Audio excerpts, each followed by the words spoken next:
All right, we're going to read a book that was a favorite of mine as a kid.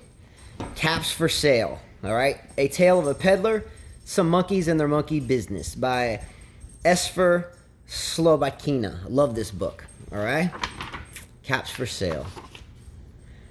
A Tale of a Peddler, Some Monkeys and Their Monkey Business. Okay? To Rosalind and Emmy Jean and their grandfather who loved to read to them. Okay? Once there was a peddler who sold caps, but he was not like an ordinary peddler, carrying his wares on his back. He carried them on top of his head. First he had on his own checked cap, then a bunch of gray caps, then a bunch of brown caps, then a bunch of blue caps, and on the very top a bunch of red caps. He walked up and down the streets, holding himself very straight so as not to upset his caps. As he went along, he called, "Caps for sale, 50 cents a cap."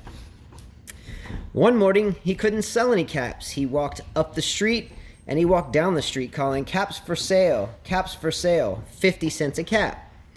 But nobody wanted any caps that morning. Nobody wanted even a red cap. He began to feel very hungry, but he had no money for lunch. "I think I'll go for a walk in the country," said he, and he walked out of town slowly, so as not to upset his caps. He walked for a long time until he came to a great big tree. "That's a nice place for a rest," thought he, and he sat down very slowly under the tree and leaned back little by little against the tree trunk so as not to disturb the caps on his head.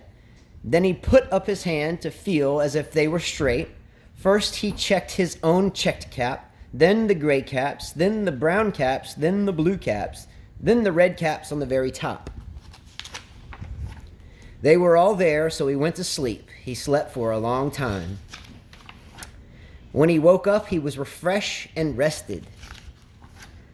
But before standing up, he felt with his hand to make sure his caps were in the right place, and he felt was his own checked cap. He looked to the right of him, no caps. He looked to the left of him, no caps. He looked in the back of him, no caps. He looked behind the tree, no caps.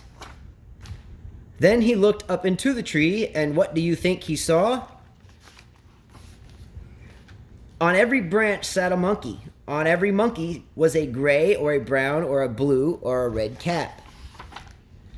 The peddler looked at the monkeys. The monkeys looked at the peddler. He didn't know what to do. Finally, he spoke to them. "You monkeys, you," he said, shaking a finger at them, "you give me back my caps." But the monkeys only shook their fingers back at him and said, "Tss, tss, tss, tss." This made the peddler angry, so he shook both hands at them and said, "You monkeys, you give me back my caps." But the monkeys only shook both their hands back at him and said, "Tss, tss, tss." Now he felt quite angry. He stamped his foot and he said, "You monkeys, you better give me back my caps." But the monkeys only stamped their feet back at him and said, "Tss, tss, tss." By this time, the peddler was really very, very angry. He stamped both of his feet and shouted, "You monkeys, you must give me back my caps." But the monkeys only stamped both their feet back at him and said, "Tss, tss, tss." At last he became so angry that he pulled off his own cap, threw it on the ground, and began to walk away. But then each monkey pulled off his cap. And all the gray caps, and all the brown caps, and all the blue caps, and all the red caps came flying down out of the tree. So the peddler picked up his caps and put them back on his head.